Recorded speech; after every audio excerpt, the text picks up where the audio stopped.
Hello, everybody, and welcome to another edition of Magic Mics, proudly sponsored by our Patreon supporters and CoolStuffInc.com, where you can find cool stuff in stock every day, and our co-sponsor CardHoarder.com, offering the best inventory prices and delivery of cards for Magic Online. I'm Evan Reuben, and we get started each week by saying hello to my two co-hosts, Erin Campbell. Hi, how's it going? I don't know why I have problems saying my own name. Reuben Bressler. It's okay, buddy. Not everybody can be regular. It's all right. We've talked about that a little in the pre-show, if you missed that. That said, we do get started with a trumpet blast. We got one this week. A congratulations from one of our patrons to Adelaide De Gennaro. Is that hey, that's not bad. Is that not bad? Pretty sure that's right. Okay, that's terrific. And so congratulations to Oh, cool. Yeah. Congratulations to her for making it to the MC, which is fantastic. Won her MCQ. Very nice. She's a judge too, I believe. Oh, fantastic. Where was do we know where she qualified from? I think she lives in Italy. Was this in Italy? I could have swore I remember Spain for some reason, but I'm just thinking that. I love the chat thinks I look fancy. This is a tank top. That's all I'm doing here. So it's just Don't encourage her. You'll want to push the mic forward a little bit there. Okay. Me? Yes. Okay. Cool. All right. That said, we have a special note here. You mean backwards or forwards? Backwards? Away from you, towards us. Got it. Okay. You got it. We did it, everybody. Especially those listening to the podcast. Congratulations, guys. We are serious professionals. That's right. We're going to rate at the end of the show, of course, as we build our community and spread the love around. It's also September right now. Half price subs. Get in on that. Make it happen. September. Brought to you by Subway this year, which is kind of ridiculous and awesome. Yeah. Kind of works. So it's better than ever, they say. And this is their third year doing it. It started yesterday, and all the way through the 24th, you get 50% off your subs. So, and that means the subscription to Twitch, not for your footlongs. You cannot buy a subscription to your footlongs. If you click the button in the upper right-hand corner, you will not be receiving a juicy meatball sandwich. But you will be receiving excellent Magic Mics, emotes, and subscription content. There you go. And if you subscribe to the pre-show, there will still probably be taco footlongs. And who eats tacos? The mystery was solved. All right. Well, we start with a $50 gift certificate giveaway via CoolStuffInc.com. Thanks, Cool Stuff, for providing that. Of course, ! Raffle gets you in on that. Subscribers who can, again, subscribe for half the price, get 2 entries into that raffle. So make that happen. All right. So cool. Gigantic news day. It's kind of hard to know where exactly to begin, but I'll begin with Throne of Eldraine. Today was the giant unveiling of Throne of Eldraine. This is how the new mechanics work. Here is a bunch of whole new cards, and then a gigantic surprise at the end. So let's try to take it a little bit at a time. I'm going to start here with some previews. Now, these aren't our official previews. You'll get those in 2 weeks. But for now, we can take a look at Oko, Thief of Crowns. The very first card unveiled is a Planeswalker, a blue, a green, and a generic mana for a 4 loyalty legendary Planeswalker Oko. And +2, create a food token. Now, note, when they spoiled this, they didn't say what a food token was. So we got a couple hours of what in the world is a food token. Although, some of us knew. I mean, yeah. Not everybody can be in there. +1, target artifact or creature loses all abilities and becomes a green elk creature with base power and toughness 3/3. Or -5, exchange control of target artifact or creature you control and target creature an opponent controls with power 3 or less. So let's note a few things. First of all, 3 mana Planeswalker.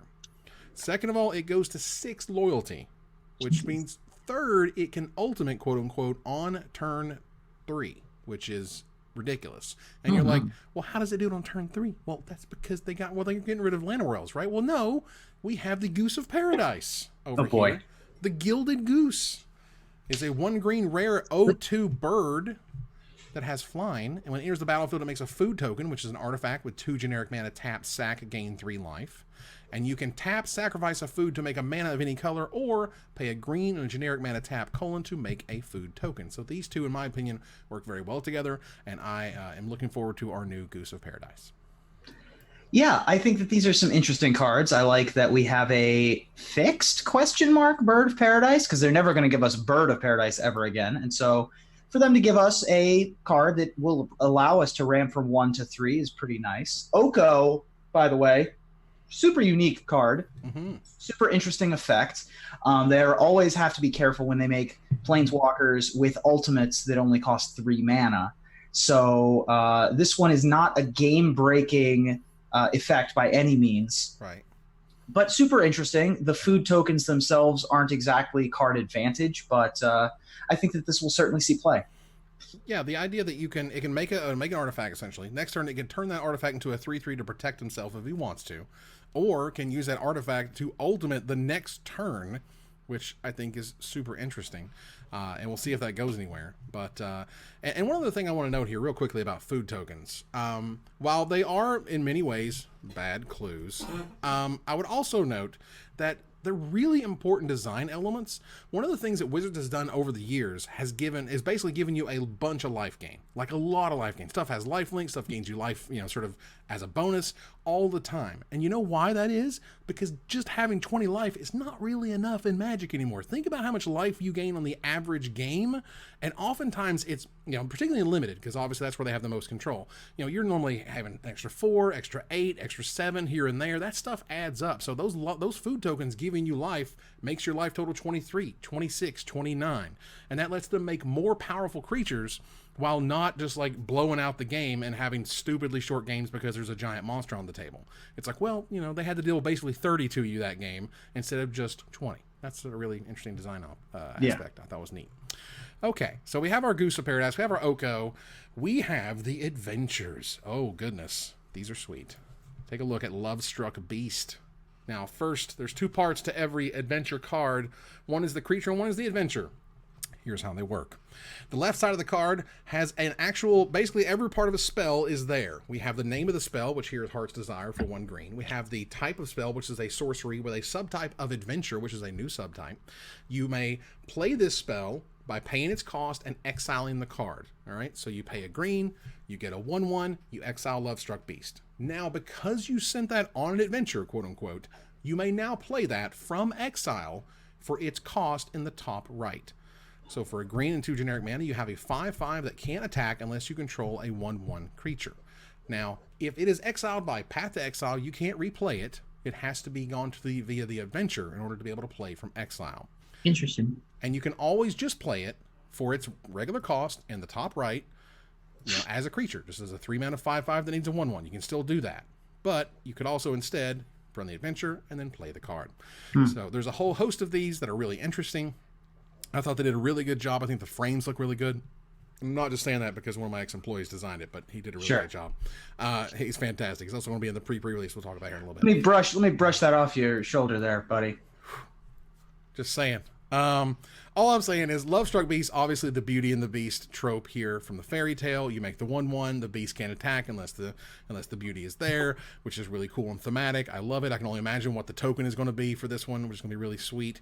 But now we know what adventures do, and now we can have creatures that go on adventures, and we can get excited about what these adventures essentially have to offer us. It's sort of a weird mix of evoke and suspend, and these are weird. It's a weird one. I'm not sure I love this mechanic from a show a person a magic card and have them tell you what it does perspective. Yeah. I don't think I could have figured out that this is how the adventure mechanic worked if someone just handed me the card and told me, what does this card do, right? Yeah, I think it's particularly deceptive when you look at the overall flavor of the set, where it's like you're looking at the set of fairies and bears and cookies and merfolk. Oh, here's this 3-tier mechanic where it's just like, it feels like kind of a bait and switch, where you think you're going to be going into this sort of fun, maybe it won't be too deep kind of set. And then some of these mechanics are kind of complex. And I will say, though, I do like that they're playing with exile as a zone that you can utilize to some extent.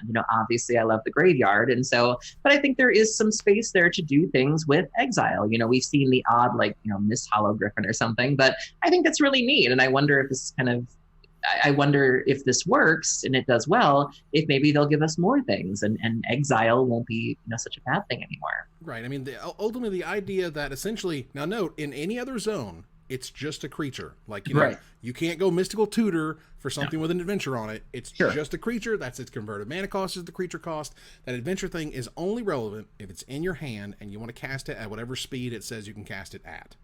So they did try to use some reminder text to try to explain it. The only one I've seen so far is Foulmare Knight.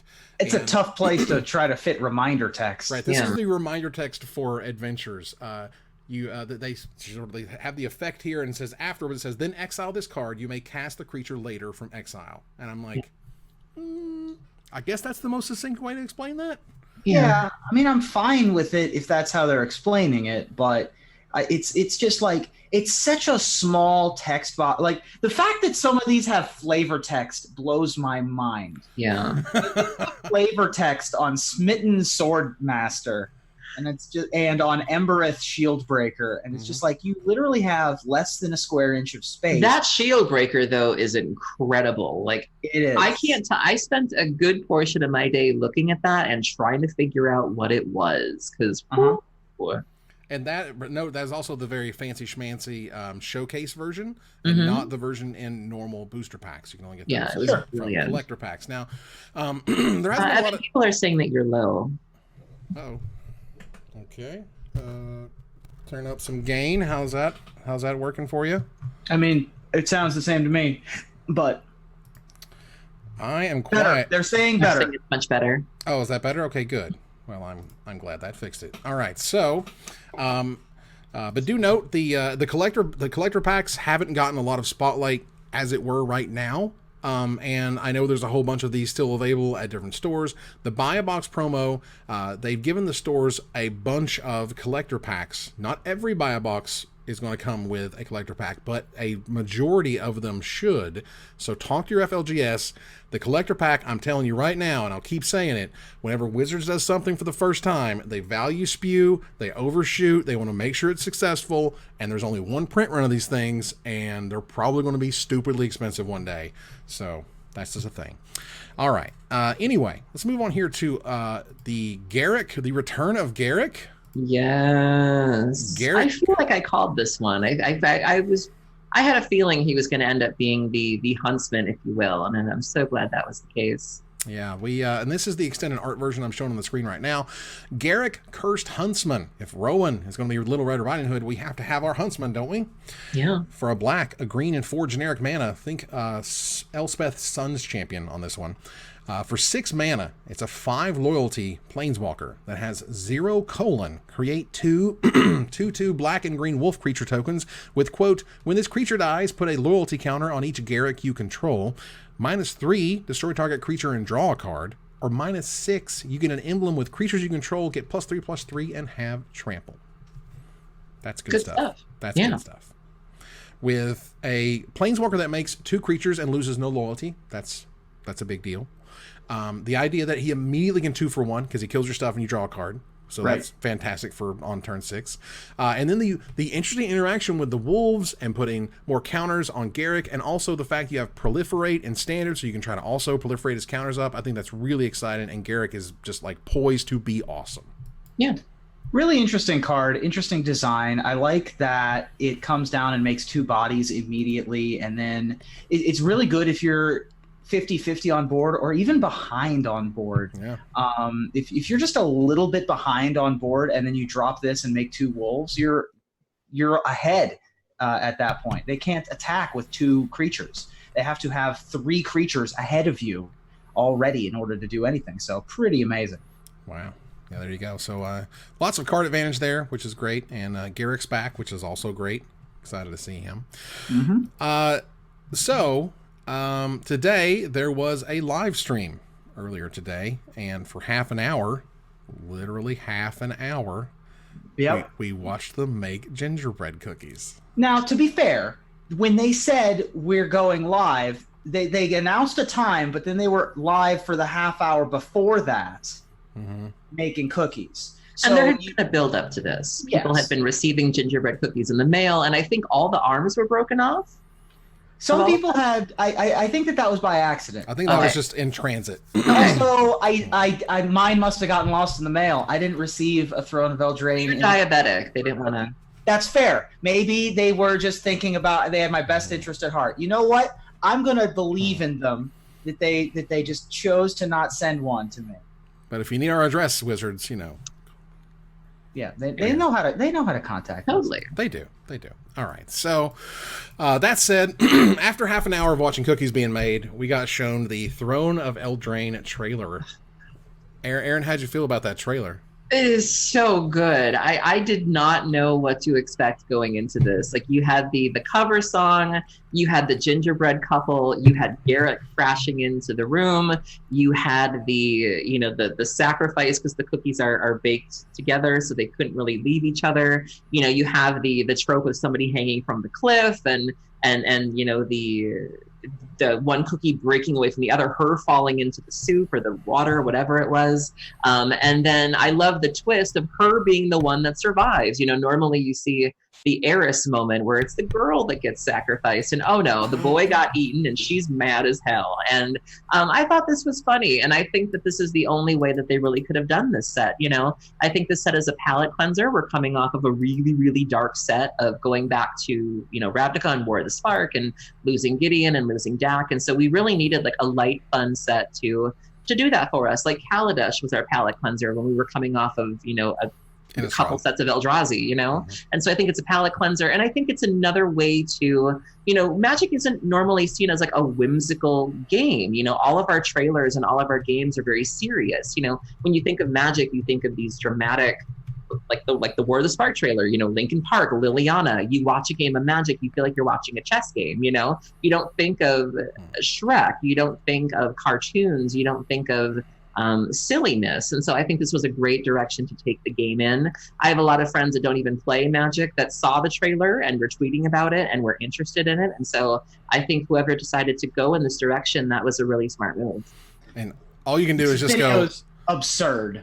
It's absurd. And all you can do is just be like, don't think about Shrek, don't think about Shrek, don't think about Shrek. It's definitely not Shrek, don't think about Shrek. Just saying. Well, I've seen that argument before. Some people keep bringing up the argument of like, oh, well, they're ripping off Disney or whatever, but Disney didn't even have claims to these things. You're going back to like Hans Christian Andersen. Like, let's go all the way back, Oh, yeah. Disney didn't make these things what they are. And so, I think everything's kind of a twist on something if we're really getting technical about it. Yeah, everything's a remix, and this is 100%. And Disney took them because they're royalty free and had no copyright. And that's the exact same reason why Wizards is. Yeah. There's a reason they didn't name the green card Goldilocks, for example, because that is not copyrightable because it's already existed in print. Mm-hmm. This is the same reason they named all their dinosaurs something weird, because you can't just call it a Tyrannosaurus Rex, because that's not okay. This is the weirdest video. I watched this video and was just like, I didn't get it. I watched it and was like, who is in charge? Because I need to speak to their manager. I was like, I did not get it. I know, I'm the weirdest one to not get it, right? Yeah. Because you would think that, crazy, absurd, off-the-wall garbage. And I'm just like, this is the face we're putting forward? And I just didn't understand it. But it's number 5 trending on all of YouTube. It has 5.5 million views. It's up there with Billie Eilish and Hot Girl Summer right now. It's hot cookie summer. Hot cookie. It's hot cookie autumn. Wow. Is what we're celebrating now. The gingerbread couple and the ginger snapped is the hero that we deserve. Absolutely. So I begrudgingly get it now. But you're wrong and we hate you. We got it. No, I think I'm wrong. I just don't get it. It's right. Fine. Like these kids today with the clothes and the hair, I just don't understand it. Well, look, Wizards pulled a brilliant sort of rabbit out of the hat. And seriously, this was brilliant. Wizards, for what's worth, marketing has been absolutely crushing it. Between the C19 stuff, Commander 19 stuff was brilliant. This was brilliant. The idea that they said, oh, by the way, let me paint a scene real fast, okay? I'm on Twitter, right? I'm paying attention to social media, and all of a sudden, people start like losing their minds, and they're like, "Oh my god, they just totally spoiled the whole Eldraine set. They spoiled all of it. Oh my god, look at this mythic, look at this man, look at this rare, look at that rare." And I'm like, "Oh my god, they spoiled the whole set." And you're in that weird like, do I say something? Do I not say something? Am I supposed to? And then Wizards was like, "Oh, by the way, yeah, you saw some new cards because Brawl is playable in Magic Arena right now." Drop the mic, which was great. freaking turn out the air horns. It was nuts. Oh my God. Got to go home at lunch and play Brawl with new cards. It was great. I loved it. It was awesome. I would even do this. You know, it was my understanding that you didn't have to, it's free. You don't have to make any cards. You don't have to. If I wasn't trying to grind, I'm trying to get my last 5 format points so I can play in the Vintage Playoffs next weekend. If I wasn't going to GP Indy and I wasn't having to grind for those points, I would totally play this. Like, I have to give them credit. This looks like a lot of fun. It was a ton of fun. It's the pre-cons. The pre-cons were built using community members, which was awesome. Emma Handy made the band deck. And it's awesome. Yeah. It's really great. It's the best deck. It's the hardest to play. I'm not surprised, but it's super fun. Lots of payoff. Super great. The black, red, green, the Savage Hunger deck was really good. Can I just say that Dragon Noble makes my heart sing. Like, I love the flavor text of, like, it happened on his wedding and then he ate the gifts, ate the party. It just spoke to me on a personal level. Goodness gracious. I have not paid. What does that say exactly for this guy? He says, transformed at his own wedding. He promptly ate the banquet, the gifts, and the guests. Oh my God. Well, and that deck is good. I love it. That deck is super fun. I have until the 26th to play this event. Are you serious? Mm-hmm. Then game on. I will 100% play this. Thank you for letting me know. I thought it was like a catch it and it's gone kind of thing. A Layla artful provocateur. God almighty, words, y'all. Provocateur. Provocateur, y'all. It's a fairy deck, okay? It's the Esper fairy deck. It's really neat. It's got some really cool combos in it. The Knight's Charge deck, I wasn't super in love with. I felt it had a problem kind of closing the game out. It looks kind of basic. It's a little basic. It's a lot of. There's not enough card draw. I mean, your guy is a card draw. Your commander is like 6 mana, and then you need to attack with equipped creatures to get your card draw. So it's a lot. Right, because, essentially, in its own package, Chulane, Teller of Tales, has lots of creatures that it can interact with to make card advantage. Korvold literally says draw a card on it. Alayla makes more creatures and basically makes 2/1 flyers, and as well having Death Touch and Lifelink and whatever. And there's a 6 mana 5/5 that helps with the equip cost when you finally get to 6 mana in your 2 mana Night deck. You get to hook up your Colossal Hammers for free, is basically all that thing does. That's all you're looking to do. But, again, these are free. This is fun. This was the most fantastic surprise. A+ to Wizards. Absolutely. Do this again. This was a lovely surprise to get to do. I played. So now I'm hearing the Brawl event ends on the 9th. Which is it? The 9th or the 26th? Well, the 26th is when the set officially drops. So I don't know. I think that the one of those is referring to your event. It's because it was specifically addressed to you, Erin.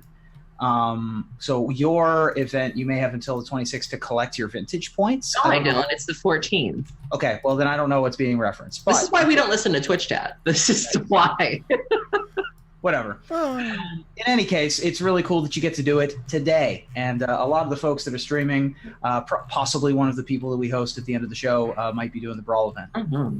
There you go. All right. So that also takes us to the pre-release. Yes. This lineup is stacked. This is a pretty terrific lineup. Starting on Friday, September 20th, we are going to have Vince Pleasant Kenobi Chandler. Of course, Pleasant Kenobi's fantastic. MTG cosplayer and streamer Olivia Gobert Hicks. Queen! Jamie Topples Rigatti as an MTG Queen! streamer.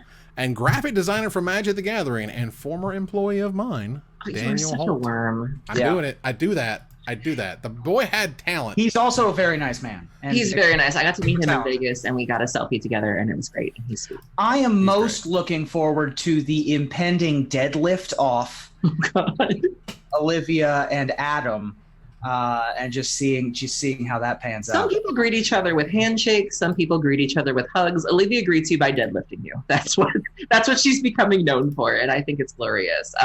I have had the pleasure of hanging out with Olivia on several occasions. She's one of the best people I know, and nobody deserves this more. And Jamie Topples, I mean, just an absolute goddess of limited and streaming. Kenobi, what can be said about him? I mean, this is a great lineup. Yeah, I'm not going to try to steal any of Daniel's thunder and what he's going to say. All I know is I looked at that adventure frame and I was like, Daniel did that. Daniel did that right there. And he did. And he did. I thought he did a good job. All right, so Oh, okay. I think we've made our way through Throne of Eldraine so far. We got more stuff we got to talk about anyway. Let's go ahead and get to gather the townsfolk. Right. I mean, our previews are in 2 weeks, by the way, in case I think we said it already, but just to clarify, not next week, 2 weeks from now, Magic Mike's previews. There you go. All right. So we have a Hall of Fame ballot here. We all got a vote. Thank you, Wizards. I've been involved since 2008 now. Okay. Which has been fun. Evan, put it away. You I'm swinging it at us for the last 5 minutes. Okay, God. Take it off the table. You know, I'm just happy to be involved with something. God. Same here. Can a man? All right. Look, Hall of Fame 2019. As it turns out, I think our ballot's going to be similar in many ways. Somewhat similar, yeah. Somewhat similar. I voted for Reid Duke. Was my first nomination. I don't have to explain this, do I? He's Superman. Like, he's crazy good. Community involvement. Well, if you wanted to get MPO. technical, I mean, he also has one of the best resumes. I mean, 4 Pro Tour top 8s, 8 Pro Tour top 16, 6 GP wins, 23 GP top 8s. I mean, you could not including everything else, just the record alone, he's a shoo-in. Yeah. So there's Reid Duke. Carlos Romão is my second nominee. Tsuyoshi Ikeda, who has an unbelievable resume. I believe he's attended the most Pro Tours. Is that correct? Tours, I believe. How many? 58, I believe. Wow, that's an incredible number. And obviously an incredible player, awesome resume, terrific. Carlos Romão, we talked about. He won Worlds. He's got a fantastic resume.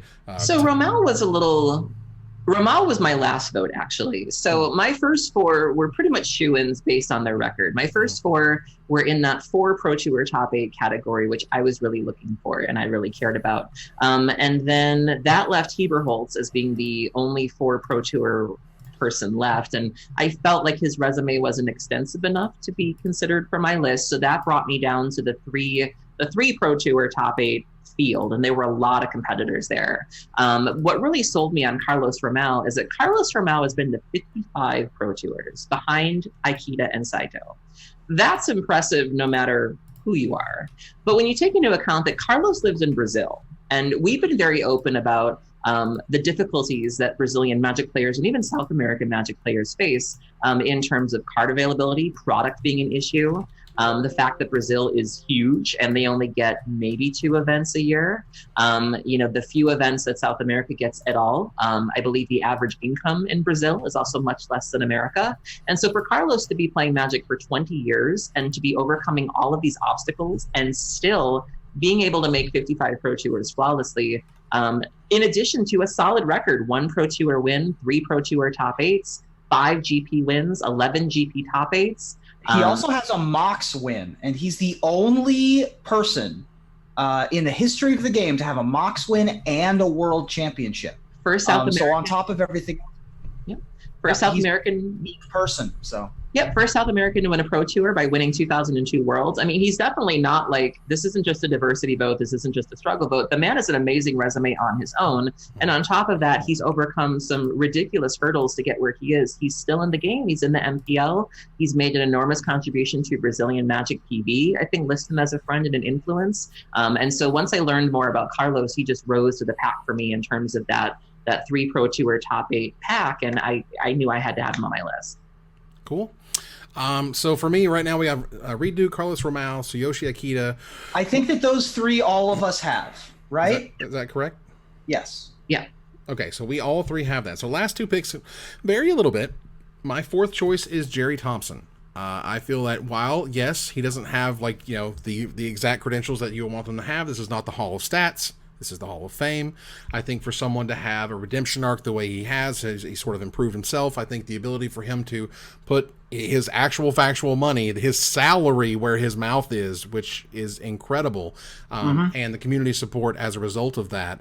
I got nothing but love and respect for the guy. I've seen him grow and change, and I think if there's somebody I want to be as one of the echelons of a Magic player, this is what you should do, this is how you should act, I like Jerry in the Hall. I like the vote. I don't mind the vote. I think that the argument of putting your money where your mouth is a huge plus in his favor. That's the part of the argument that I like the best. I fully anticipate voting for Jerry Thompson sometime in the future. But this year he was not amongst my choices. His record was just a little bit soft for me. Obviously, 3 Pro Tour top 8s, nothing to cry about. But there were a lot of guys in that field and with stronger resumes, and the community contributions, which we'll certainly talk about with another candidate, just weren't enough to push me over the edge. But he's still active, and I think give him another year or two, no question. Yeah. With that said, I would not be unhappy to see Jerry in the No, not at all. No. Sure. And my final vote is for Chris Pikula.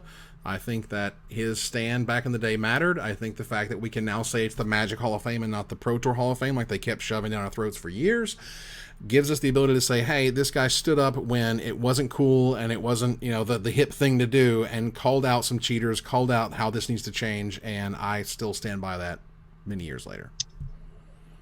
Erin, thoughts? I'll be the bad guy. It's fine. I did not vote for Chris Pikula. Making this list was very difficult, and here's why. The Hall of Fame is on the brink of change. I think they even talked about it in an official Magic stream, that the community has made it very clear that they want the Hall of Fame to be about more than just winning. You hear names like BDM and Sprankle tossed about, Morrow even, in terms of if the Hall of Fame were to open up to the community, who would get in? And I think that once those doors open, Pikula absolutely has a place in that particular Hall of Fame, no questions asked. He's obviously made tremendous contributions to the game. However, the way the Hall of Fame is set up right now, this is not RuPaul's Best Friend race, and the numbers matter. He has a solid resume, but when you compare him to other people, the numbers are still quite soft. And there are other people in that group of the 3 Pro Tour top 8s that are still active and can still very much improve those numbers. And I can't help but think of the Enter the Battlefield. I think it was the documentary on Netflix where they spent a lot of time kind of following Pikula, and he had like that one window where he could have maybe gotten his numbers to where he needed to be, and he wasn't able to do that. And so I think if there ever is a Community Hall of Fame, he absolutely has a spot in it. But for what it is right now, the numbers just weren't there, and what he had done was not enough to sway it in his favor to me. All right. So, Reuben, what are your other choices here? So my remaining choices, in addition to the 3 that we agreed on, which were Carlos Romão, Tsuyoshi Ikeda, and Reid Duke, I voted for Ken Yukuhiro. Great choice. Yukuhiro also 4 Pro Tour top 8s. He actually has 3 top 4s. So been very good on Sundays, in addition to just making it there. He's currently one of the members of the Pro League. He is just an outstanding player, well regarded in the community as well. Just a brilliant deck builder. I will never forget being at Pro Tour Bilbao and being in the press area and having to root for Card Hoarder because I was working for Card Hoarder, and that was when he debuted Black Red Hollow One. And I remember just sitting there and going, "Oh my God!" and just watching him do things with Goblin lore and just spitting out Hollow Ones and just being so happy I couldn't take it. And just a great guy, brilliant deck builder. The record is there, very easy in for me. And just so that we don't skip over Ikeda real quick, Ikeda has a stellar resume as well with the 4 Pro Tour top 8s. 57 Pro Tours played means that he has the most Pro Tours played of any Japanese player, which is a huge deal. And so I just didn't want to brush over him. And then my final vote this year went to Chris Pikula. I looked at who else was available, and there were 2 other folks who were very close, one of whom Erin will talk about. The other one I thought was Mark Herberholtz. And then there was there was a good collection of folks like Jerry, Brad Nelson is in this discussion as well. Oh, Corey Burkhardt is rating us with hey, Corey. Thank you, Corey Burkhardt. Speaking of the Bash Bros, here we go. Right? Bringing the Corey Burkhardt train in here. Just in the nick of time, I didn't vote for your brother. Actually, you got them confused. Corey Burkhardt is not Corey Bell. Not Burkhardt, not Baumeister. Wow, Sorry. Corey, I at least know who you are, dude. I saw the thing. Baumeister. No, wow. This is Baumeister. This is is it Baumeister? Yes, Baumeister. Oh, I'm wrong. All right, I'll eat that one. I looked at the photo and recognized who it was. So I thought it was Burkhart, the one with the nice hair. Unbelievable. This is some people's children, I'll tell you what. Some people's children. All This right. is the Bash Bros. I anticipate voting for Brad in the future, but once again, a little bit short. I voted for Chris Pikula this year. This is a bit of a sea change in how I've decided to vote for people. I feel like it is time for Chris Pikula to be in the Hall of Fame. I feel like there is no one who, when you say is not in the Hall of Fame and you expect them to be in the Hall of Fame, Chris Pikula is not on the list. He was one vote away in 2006. He's always been 6th or 7th in the voting for over a decade, and I think he deserves to be in the Hall of Fame. And he's also someone that will use the Hall of Fame will mean something to. And so I think that sort of legacy vote means something, and I'm very proud that is where my vote went this year. And Erin, so Erin, you voted for Yukuhiro as well, is that correct? I did, yeah. Okay. So my ballot was Reid Duke, Ken Yukuhiro, Tsuyoshi Ikeda, Carlos Romão, and Marin LeBear. Bit of an underdog, or people have just never heard of him. Marin LeBear has an incredible record: 4 Pro Tour top 8s, 6 Pro Tour top 16s, 3 GP top 8s, Belgian Magic players, even done some coverage for a while, writes for Channel Fireball.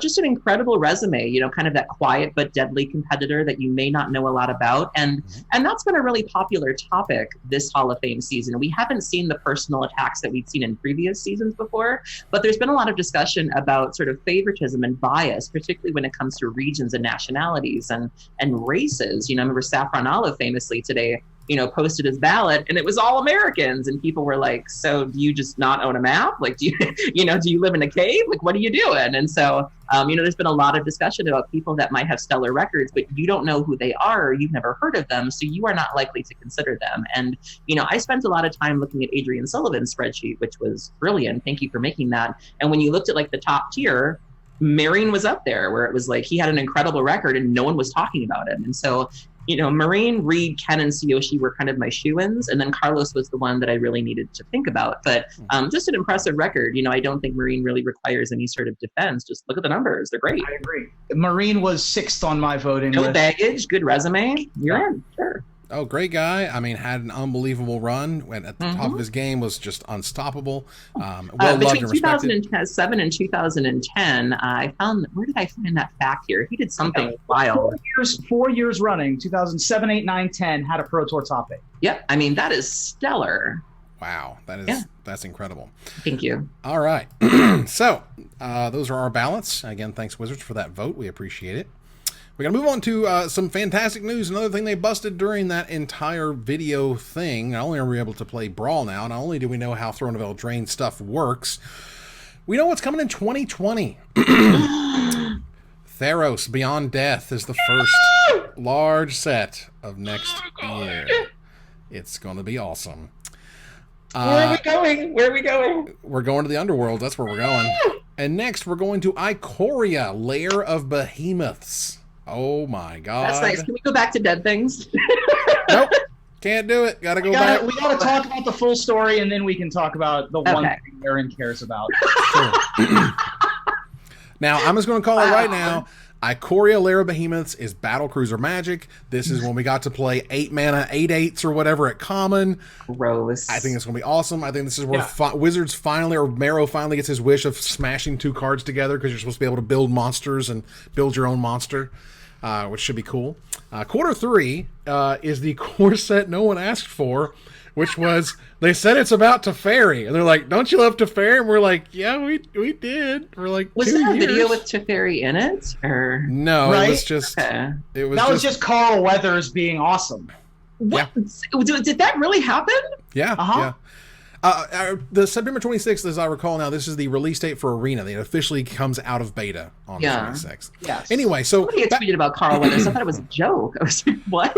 No, he was really Carl Weathers in a commercial. showed up and was actually in a commercial for Arena that was hilarious. And yep. So Theros Beyond Death is going to be the release in January.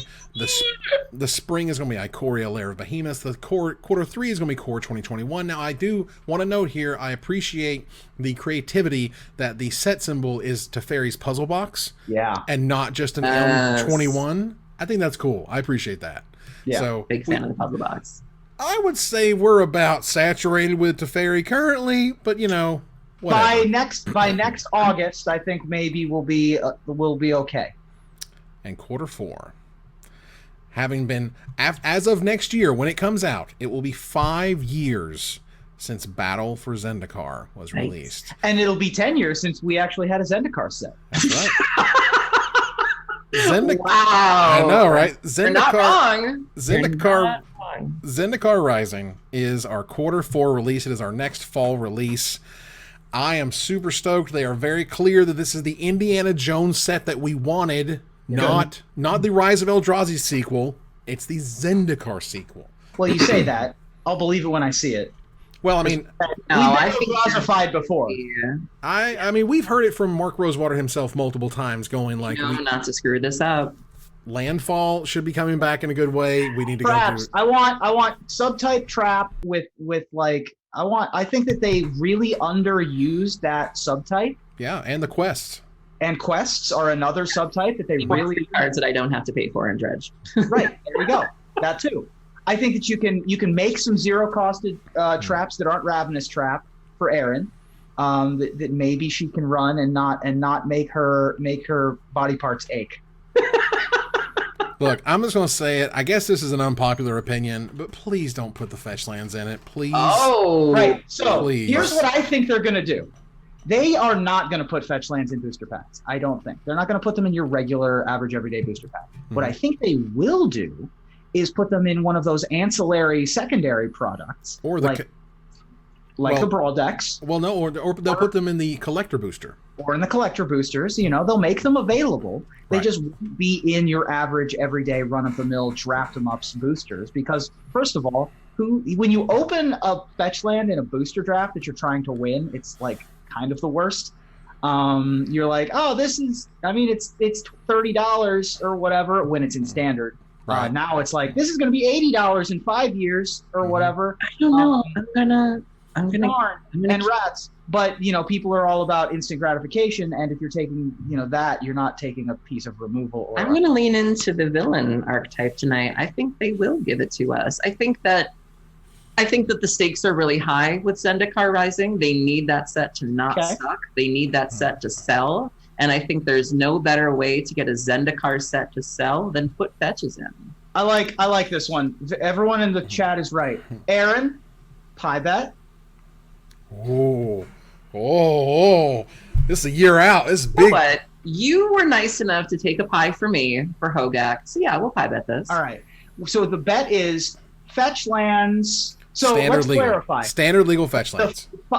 A cycle of 5, not just Prismatic Vista. A cycle of 5 fetch lands will be in regular booster packs for Battle for Return to Battle. Absolutely, sure.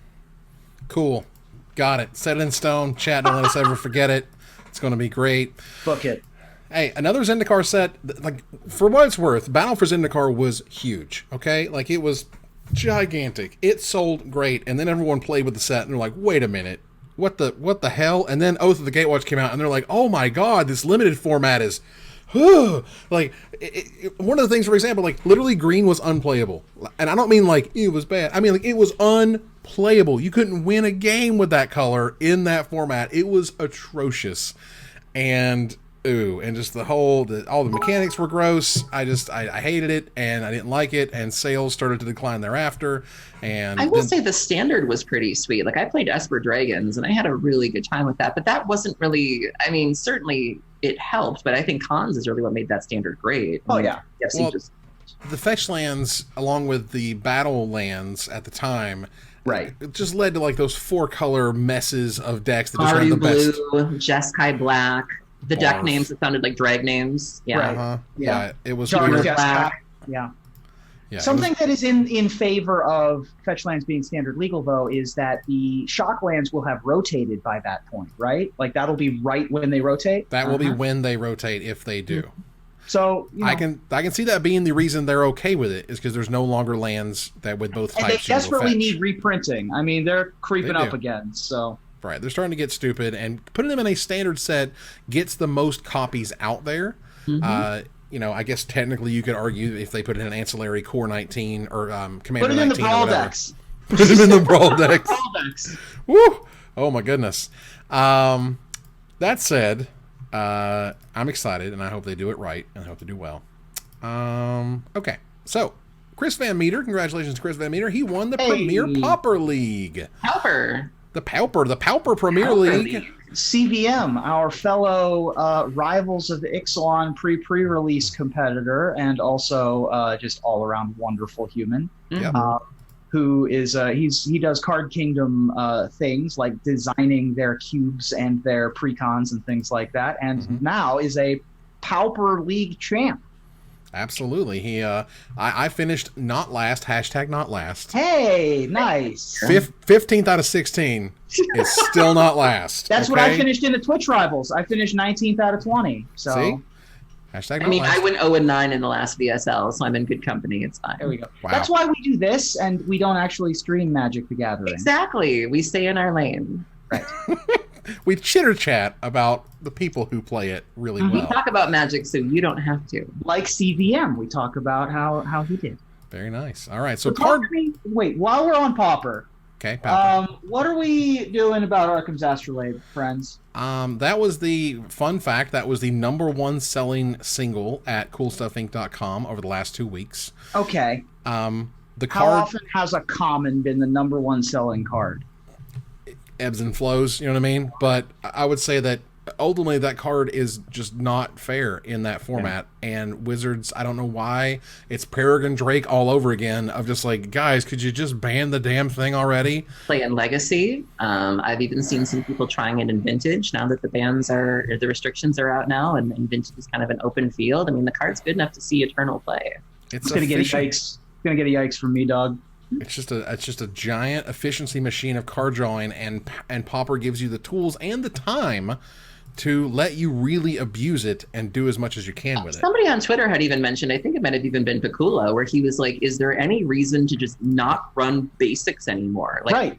no covered basics. Pikula said that, yeah. Farm, because you just gain so many things without even really trying. And he was like, what world are we living in where boring old basic lands are not enough?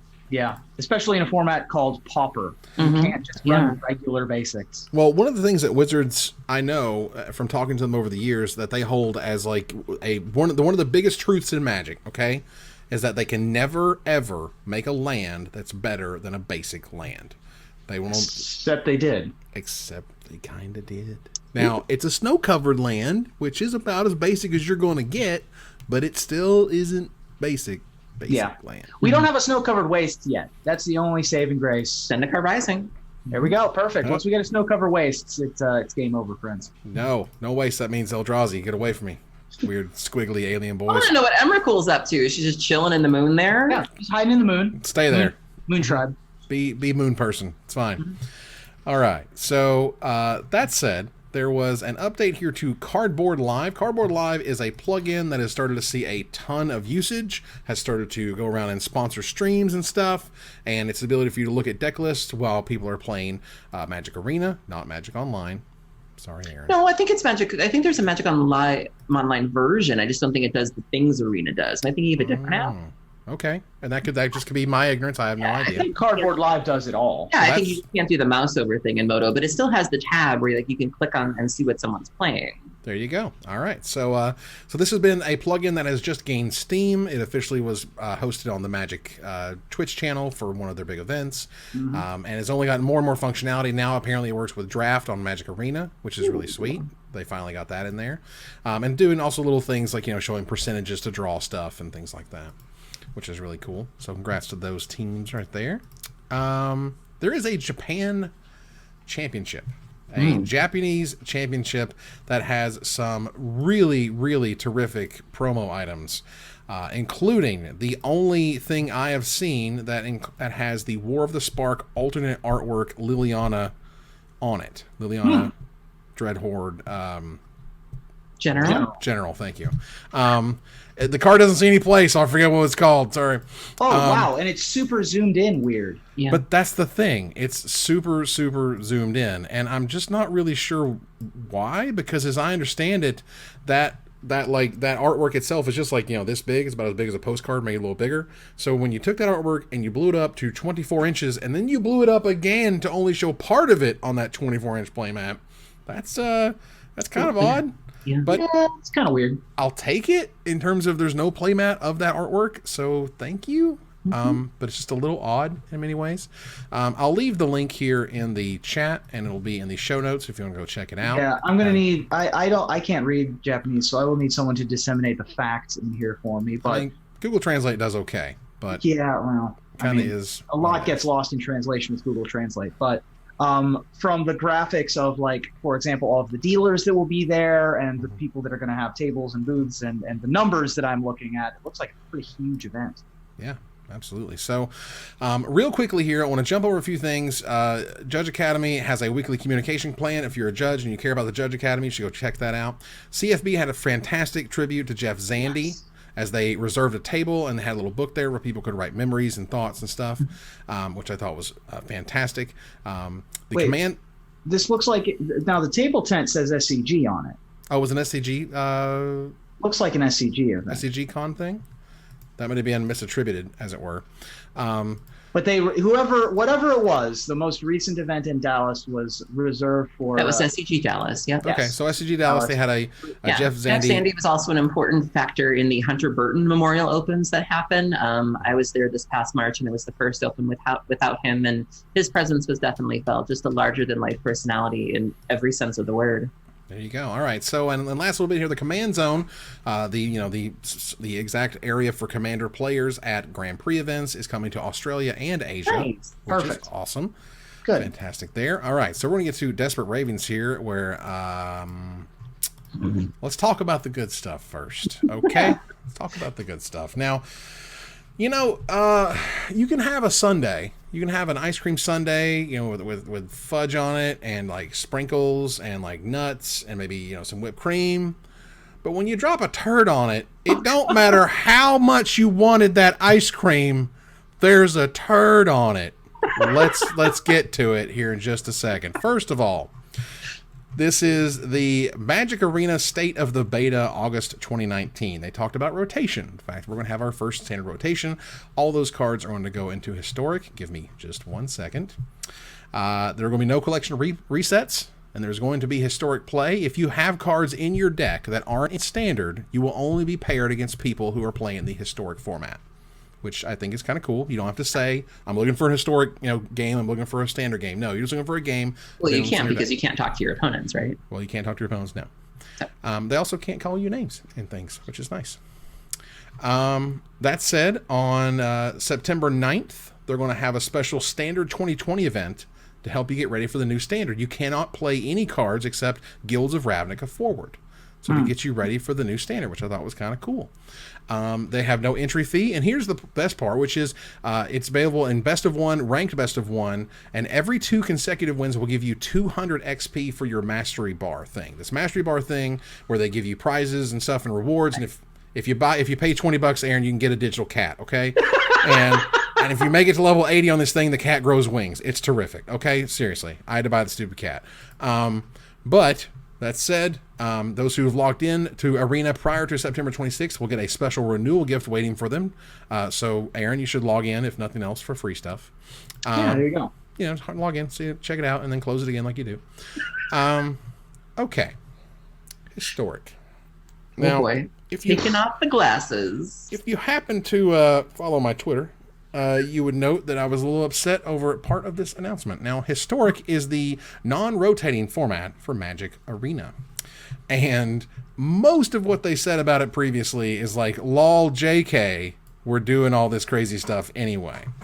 They have decided that it's going to feel distinct. They wanted it to feel distinct from other constructed formats, namely Standard, which makes sense. There should be some competitive aspect to it, i.e. it should be in Ranked, okay. And finding a balance for the long-term health of Magic Arena. Okay. Sounds good. Seems fine.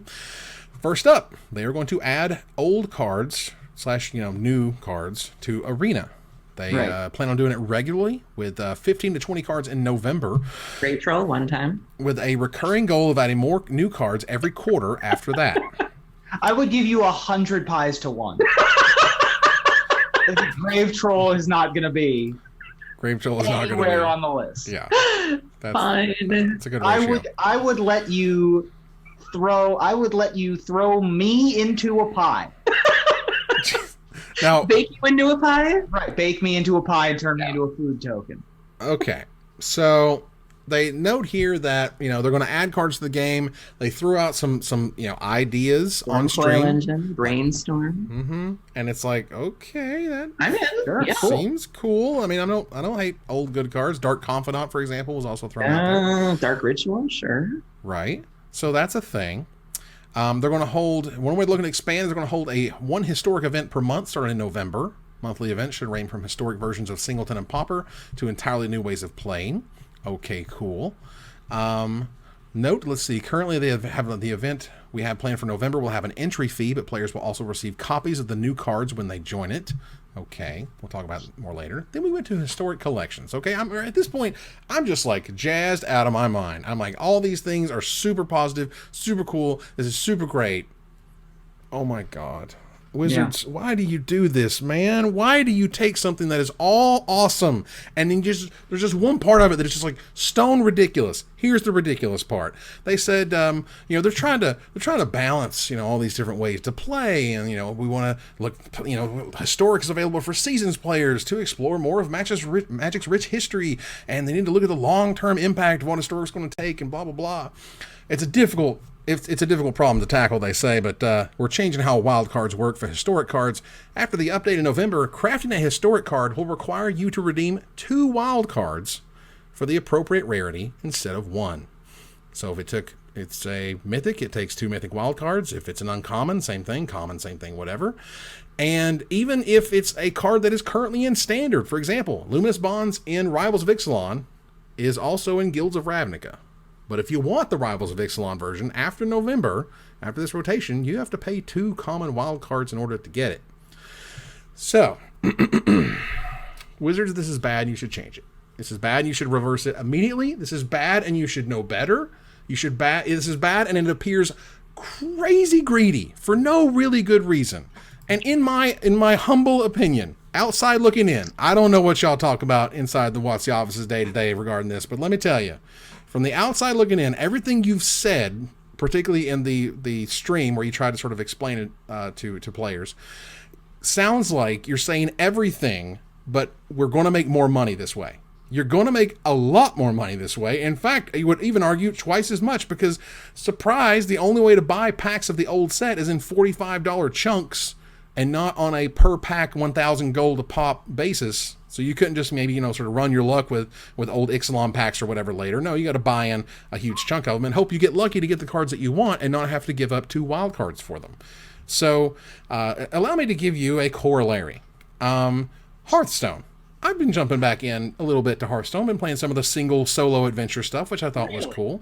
Yeah, and Hearthstone's got it's got its charms or whatever. And it also has what you describe as a wild format. Okay, wild format is any card from Hearthstone's history, whatever you want to play, whatever. Essentially coming back to the game basically as a new player or a newer, back to constructed type player. You know what I'm not going to do? I'm not going to build a wild deck. I'm not going to play the wild format. I'm not even going to look anywhere close to that because I don't even have a handle on what's currently good.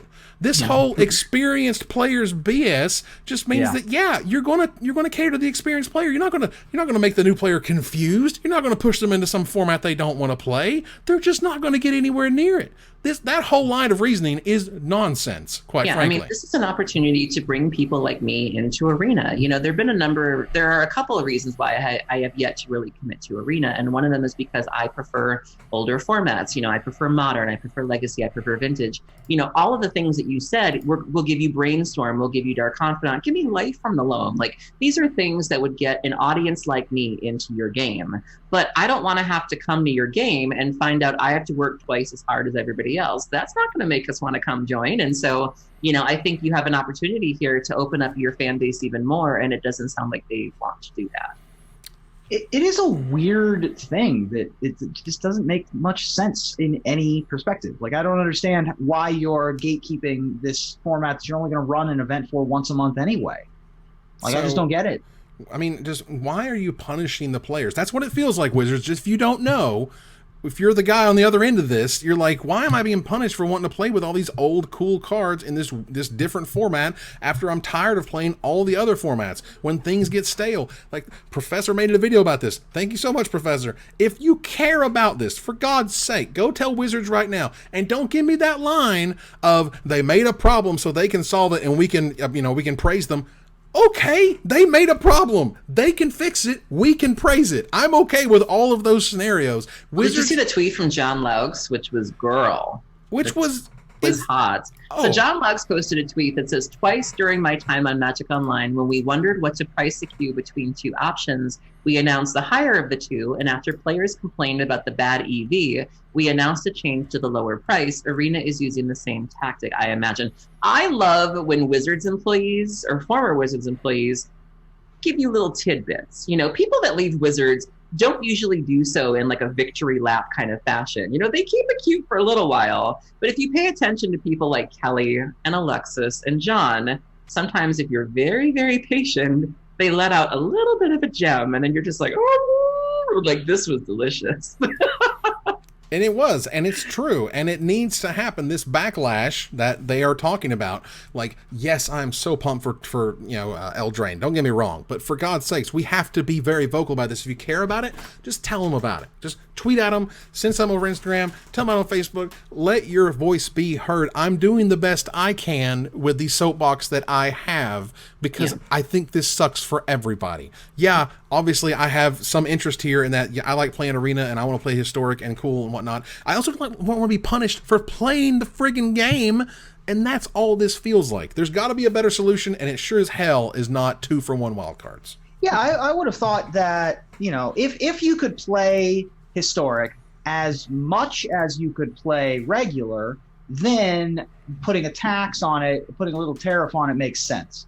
But if you're only running an event once a month, even if it's like a week, it doesn't make sense to put this tax on it. The tax is already there that you're exchanging regular wild cards for cards you can only play a quarter of the time anyway. So it just doesn't make any sense to me. And so that's why the John Loucks tweet makes a lot more sense, which is, hope for the best and then prepare them for the worst. And then when you announce that you're changing, then everybody's hunky-dory. So I like that we got the peek behind the curtain, and it makes total sense. So I would be happy if and when the change comes. I understand that this is not necessarily a simple thing. I get it, but this is not this is not the direction, and I think Wizards can do better. All right, so Riley Knight just this evening had quite the interesting tweet thread, as it were. And Erin, you want to tell us a little bit about what happened there? Yeah, so this was a thread that came across my feed shortly before we were getting started tonight. And Riley was talking about how he had made a video with the Arena Boys, which they do for Channel Fireball, and his girlfriend had participated in this latest video. And he was talking about the fact that she doesn't do this very often, and that she was so excited to kind of dive into the comments and see what people were saying. And even though the majority of the comments were very lovely, there was one person in particular who was very, very negative. And Riley was very, very upset about this, and rightfully so. And he was talking about how, there's just really no need for that, that there is somebody on the other side of the camera or the other side of the microphone, and that, even if they're not necessarily producing Nobel Prize winning content, there's just no need to be as reckless and as negative as a lot of people can be, particularly on YouTube. I've certainly had some terrible things said about me on YouTube, and, there's just no point in it. There's no, there are a lot of content creators that I don't watch and I don't listen to, and it's so easy. It consumes so little energy to just not watch their stuff, or hit a thumbs down, or there are ways that you can show that you don't see it for somebody without having to be ruthless, or without having to, really just, kind of piss in someone's Cheerios. And so, it's a shame that it took somebody close to him being affected by this for him to write this thread. But, he brings up a lot of good points. I find it, and more importantly, let's just get this straight. These comments don't lead to anything. Like, I've been here for 4 years, okay? My name is on this panel. I'm still getting paid. We're still funding Kickstarters. I ain't going nowhere. So people who leave these comments thinking it's going to do something, It's not.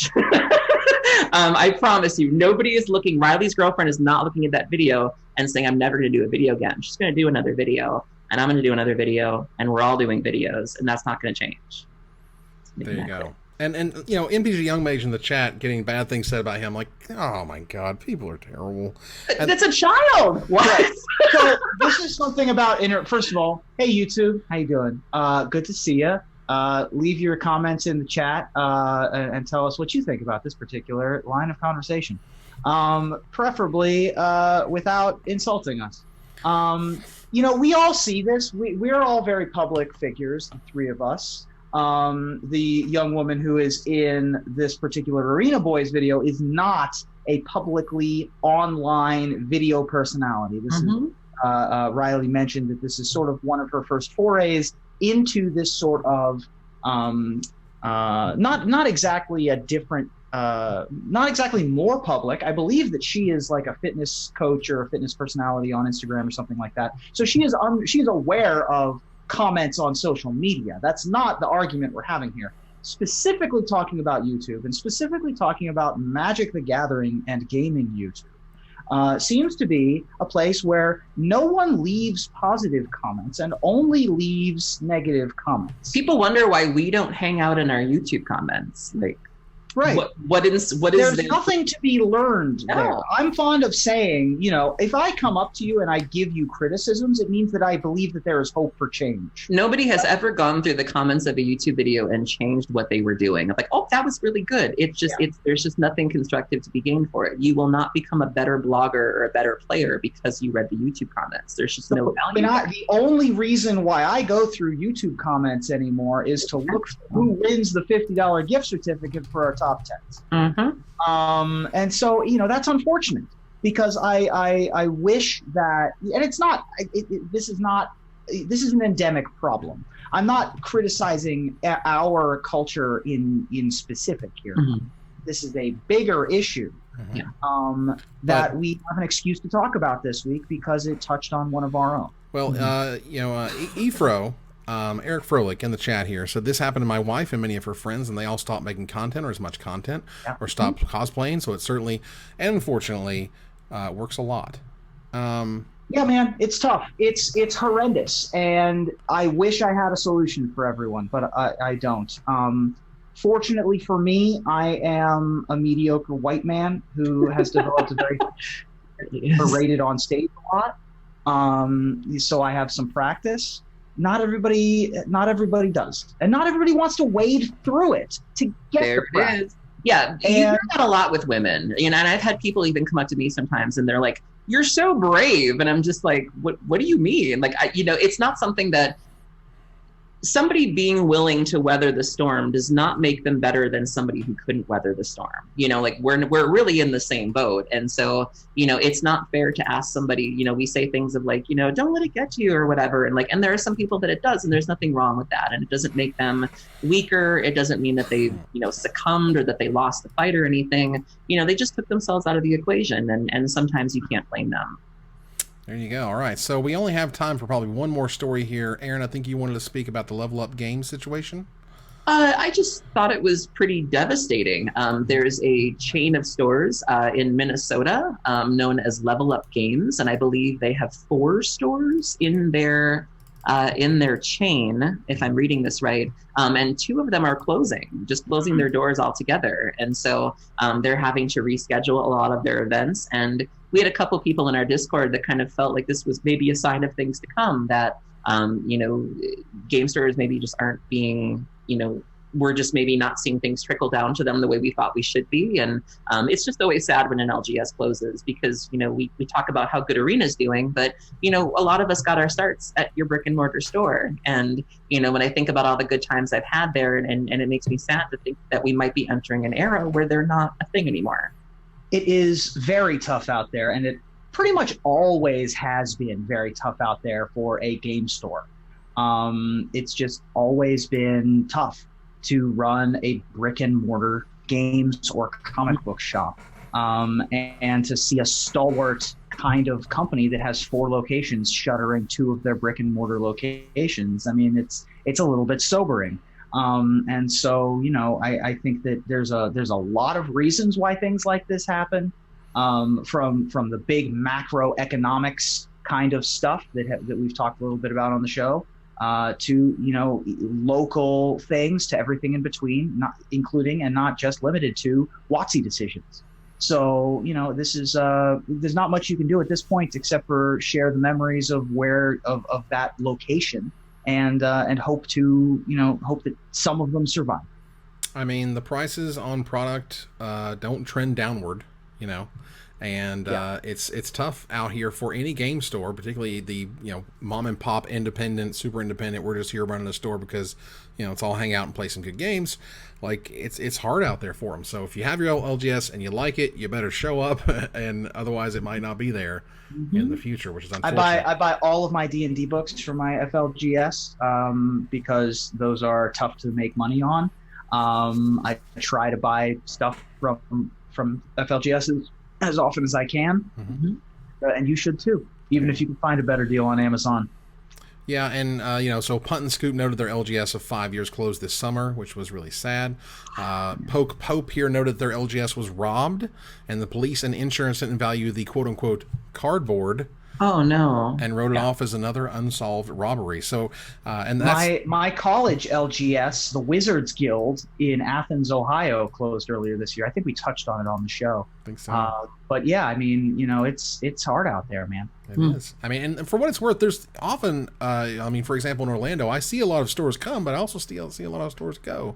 So, there's stores that stick around. There's ways to make it work, but again, you also have to have that patronage. Go to your local game store, be there, show up, playing stuff, and they'll stick around.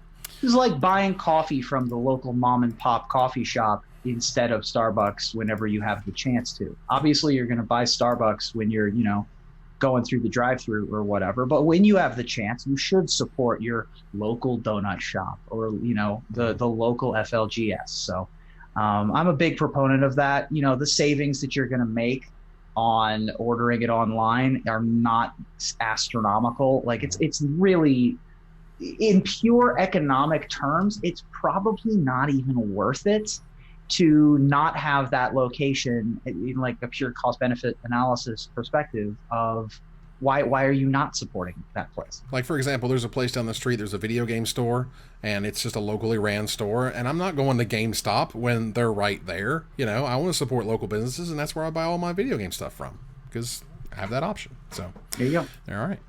Okay, let's turn the corner to the finisher. Ooh, great. A lot happened today.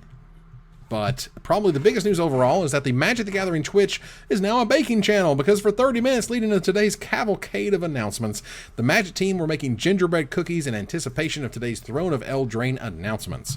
So set your hot takes to 375 degrees for 10 to 15 minutes until golden brown, and tell me, what's the next dish you'd like to see served cold on twitch.tv/magic, Reuben? Well, I am this show's biggest Brawl apologist, or Brawl apologist, if you will. I've wanted to get on the Brawl train since it was announced, and today's surprise Brawl format event on Arena was extra sweet. So I'm excited to bring my latest confectionery creation to the main stream, because all I want is s'more brawls. S'more brawls. Just s'more. All right. Erin? Well, my big highlight is, of course, Theros Beyond Death coming next year, which means devotion, constellation, a potential return from my homegirl as a zombie walker. I'm ready to bring the best just desserts a girl could ask for to a future Magic stream, Elsbeth in the Upside Down Cave. Just, do you see that? Just very nice. Wow. Well, look, I think Ikoria, Lair of Behemoths, is going to be the playground where Mero finally gets to do his Build a Beastie workshop set, where you can build your very own big furry Frankenstein's monster by jamming mishmash hodgepodge together to create a brand new monstrosity. But by then, it'll have been a minute since we last saw some of the multiverse's biggest and most delicious villains, which is why when I go live for the Ikoria pre-release streamers event, my God, when I go live for the Ikoria pre-release streamers event, I'll be making my favorite culinary aberration, Eldrazi turducken. Oh, Jesus. Nice. That's where you take an Emrakul and you put it in an Ulamog. and then put all of that into a Kozilek. Yikes. Goodness. That sounds delicious. Gracious. Well, let's go ahead and do our giveaway here. The winner for the $50 gift certificate is Caller of Storms. There you go. Congratulations, nice. Caller of Storms. You are the winner. Please contact Erin before she blocks you. And it's happening right now. I'm just looking for you. And you're done. Feel free to hit her up. She'll get you that code for you. Thanks to everybody who entered. We do appreciate the support. That said, we're going to thank Corey Baumeister for the host. Thank you so much. We certainly appreciate that. Corey. You have beautiful hair, Corey. I'm sticking to messages that could apply to both Corys in case I'm wrong. Corey is great. Corey is awesome. Okay, cool.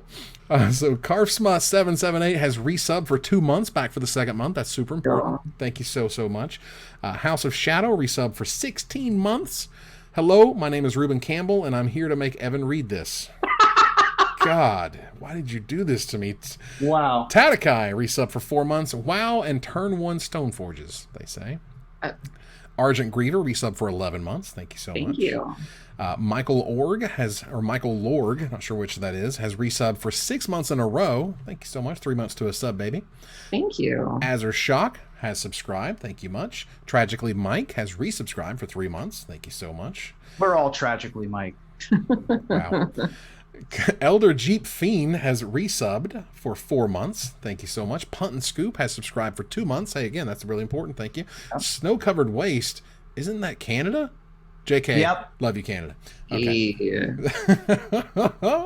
And now, Reuben, it's to you for the bits. Well, we've got we got a short list of bits this week, and in celebration of today's video, where we got nice, classic, vintage, excitable Morrow. We did. We got some nice, like, hands shaking at the camera, like, network, I'm not going to take it anymore today.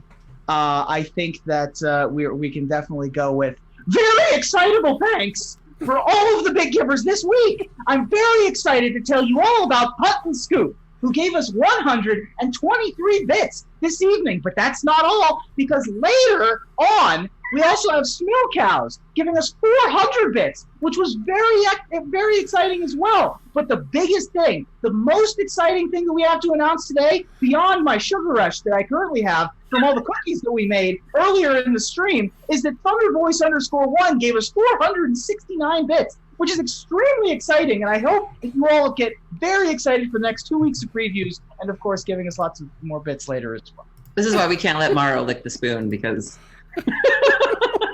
Oh, yeah. Thanks, Cole McWill. My show is coming back on Monday. My other show, my Broken Pact show. The Broken Pact show, yes. On the D&D Twitch channel. Are you going to record that one from your car as well? No, that's going to be from a studio. Wow. Erin, please. So join us at twitch.tv/DND for the third season of The Broken Pact, which takes place this year in Avernus, which is the first level of hell. So we'll see how Ashlyn Rose, Riley Silverman, Gaurav Galati, and Jordan Pridgeon do when I send them to hell. So please do follow us for that. Reuben, go to hell, buddy. All right. Go to hell. Fist of Emrakul, I saw you get in there at the last minute. Thank you so much for the subscription. Thank you. We do appreciate it. All right, so that ends in the live episode of Magic Mike's. Thanks for joining us here to discuss all things Magic. Thank you, Erin. Thank you for having me. Thank you, Reuben. Thank you. And we move here to our final slide. We'll be doing a raid here in a moment. I want to thank our sponsor, CoolStuffInc.com, our co-sponsor, CardHoarder.com, my co-hosts, Erin Campbell and Reuben Bressler. You guys for watching and listening, and I hope you support us at Patreon.com/MagicMikes. Please follow, like, tweet, favorite, share, subscribe to everything social that tells people we exist. Catch us online on our Discord, Twitch.tv at Magic Mikes, on Twitter at Magic Mikes Cast, our Magic Mikes subreddit, and like the Magic Mikes page on Facebook. Talk to us privately at MagicMikesPodcast@gmail.com. Follow the audio-only podcast at MagicMikesPodcast.libsyn.com, or find us on iTunes or Spotify. Or join us here next week, same time, same place, for another episode of Magic Mikes. Good night, everybody.